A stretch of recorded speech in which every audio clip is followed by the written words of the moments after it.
Hi guys, welcome to vlog 6, that is verse 6 in Nila's verse, and now unga Nila. A slow random weekend evening in Pondi Bazaar. So நம்ம எல்லாருக்குமே தெரிஞ்சிருக்கும் சென்னையில் இருந்தால் பாண்டி பஜார் எவ்வளோ ஸ்பெஷல்னு. So அங்கே first போனோடனே எனக்கு பிடிச்ச கீதம் கேஃபேக்கு தான் போகணும். கண்டிப்பாக உங்களில் நிறைய பேருக்கும் கீதம் கேஃபே பிடிக்கும்னு நினைக்கிறேன்.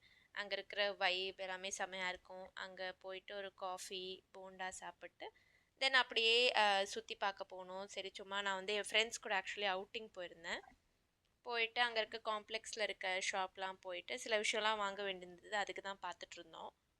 எப்பவுமே வாங்கணும்னு போகிறது ஒன்றா இருக்கும். ஆனால் இந்த இயரிங்ஸ் இந்த ஆக்சசரிஸ் இதெல்லாம் பார்த்தா கேர்ள்ஸ்க்கு நமக்கு எப்படி தான் இருக்குமோ தெரியல.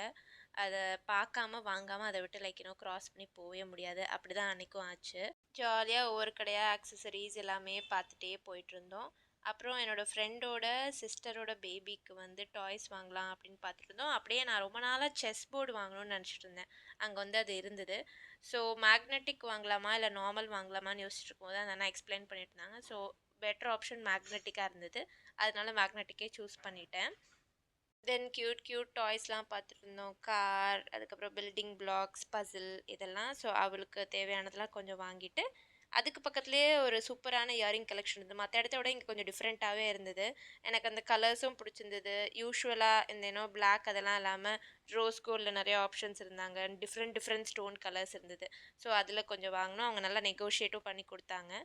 அதனால தான் அந்த கடையோட போர்டு வந்து உங்களுக்கு காமிச்சேன். அதை முடிச்சுட்டு அப்படியே ரோட்டில் வந்துட்டு இருக்கும்போது இன்னொரு இந்த சாஃப்ட் டாய்ஸ் ஷாப்லாம் இருந்தது. அதை அப்படியே கொஞ்சம் பார்த்துட்டு இருந்தோம்.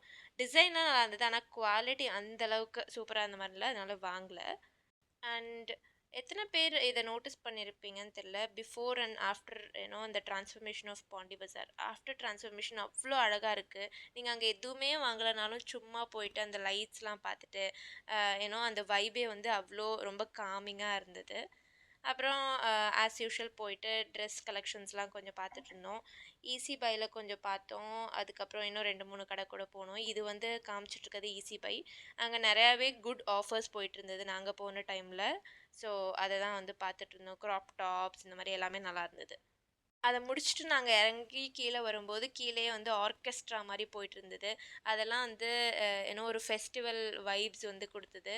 ஸோ அவங்க பாடின பாட்டெலாம் அந்தளவுக்கு ஃபெமிலியராக இல்லை. ஆனால் அந்த வைப் அவங்க என்ஜாய் பண்ணிட்டு இருந்தாங்க நிறையா பேர். அதெல்லாம் பார்க்குறதுக்கு வந்து ரொம்பவே ஜாலியாக இருந்தது. எனக்கு ஒரு பாலிசி இருக்குது. நம்ம ஷாப்பிங் போகிறோம் இல்லை வெளியில் ஏதாவது சாப்பிட போகிறோம் அப்படின்னா டைம் ரெஸ்ட்ரிக்ஷன்ஸ் இருந்தால் எனக்கு அது என்ஜாயே பண்ண முடியாது. எனக்கு பண்ண பிடிக்காது. ஃபார் எக்ஸாம்பிள் 1 ஹவருக்குள்ளே வந்துடணும், ½ ஹவருக்குள்ளே வந்துடணும்னு. ஸோ அந்த மாதிரி தான் நாங்கள் ஒரு டைம் ரெஸ்ட்ரிக்ஷனே இல்லாமல் ஒரு ஈவினிங்காக கிளம்பி போனோம். ஜாலியாக நடந்து போயிட்டு அப்படியே டீ குடிச்சிட்டு பிடிச்சதெல்லாம் சாப்பிட்டு அப்புறம் ஷாப்பிங் பண்ண வேண்டியதெல்லாம் பண்ணிவிட்டு ரொம்ப ரிலாக்ஸ்டாக இந்த டைம் தான் வீட்டுக்கு போகணுன்ட்டு இல்லாமல் ரொம்ப கேஷுவலான அவுட்டிங்காக தான் பிளான் பண்ணியிருந்தோம். அண்ட் அதுதான் எனக்கு எப்பவுமே ரிலாக்ஸிங்காக இருக்கும். உங்களுக்கு ஏதாவது இந்த மாதிரி இருந்ததுன்னா கண்டிப்பாக ஷேர் பண்ணுங்கள்.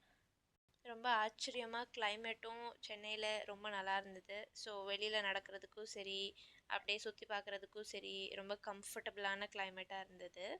அண்ட் இந்த லைட்ஸ்லாம் பார்க்குறதுக்கு ரொம்ப சூதிங்காக காமிங்காக பயங்கரமான ஒரு ஃபெஸ்டிவ் வைபாக இருந்தது. அப்புறம் கொஞ்சம் பிக்சர்ஸ்லாம் கிளிக் பண்ணிவிட்டு நாங்கள் சும்மா அந்த உட்கார்ற இடம்லாம் இருக்கும்ல, அங்கே வந்து உட்காந்து பேசிகிட்டு இருந்தோம். ஸோ என் ஃப்ரெண்டு வந்து ஸ்நாக் அதெல்லாம் சாப்பிட்டு தான் நாங்கள் வந்து டீ குடிச்சிட்ருந்தோம். இப்படி தான் போச்சு அந்த அன்னைக்கு. ரொம்ப ஜாலியாக போச்சு. அண்ட் போயிட்டுருக்கும்போதே நிறைய பேர் வந்து இந்த இன்டர்வியூஸ் அதெல்லாம் எடுத்துகிட்டு இருந்தாங்க.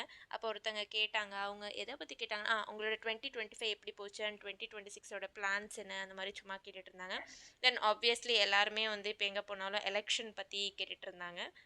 அதுவும் ரொம்ப க்யூரியஸாக புதுசாக வரவங்களுக்கு ஓட்டு போடுவீங்களா, அதுதான் ரொம்ப மேஜர் கொஸ்டினாக இருந்தது. ஸோ என்னோடய டேக் ஆன் தேட் வந்து என்னை பொறுத்த வரைக்கும் நம்ம ஆப்வியஸாக புதுசாக வரவங்களுக்கு ஒரு சான்ஸ் கொடுக்கணும். ஏன்னா கொடுத்தா தான் அவங்க என்ன பண்ணுவாங்க, அது குட்டா பேடான்னு அதுக்கப்புறம் தான் நம்ம அனலைஸ் பண்ண முடியும். முன்னாடி இருக்க நிறைய பேருக்கு நம்ம நிறைய சான்ஸ் கொடுத்துட்டோம். இப்போ தெரியும் இவங்க வந்தால் இது பண்ணுறாங்க, இவங்க வந்தால் கரப்ஷன் நடக்குது அது இதுன்னு. So obviously I think they deserve a chance. So நீங்களும் இந்த டைம் எலெக்ஷனில் ஓட்டு போடுறீங்க அப்படின்னா think wisely and choose. Stay happy, stay healthy. See you next vlog. Bye.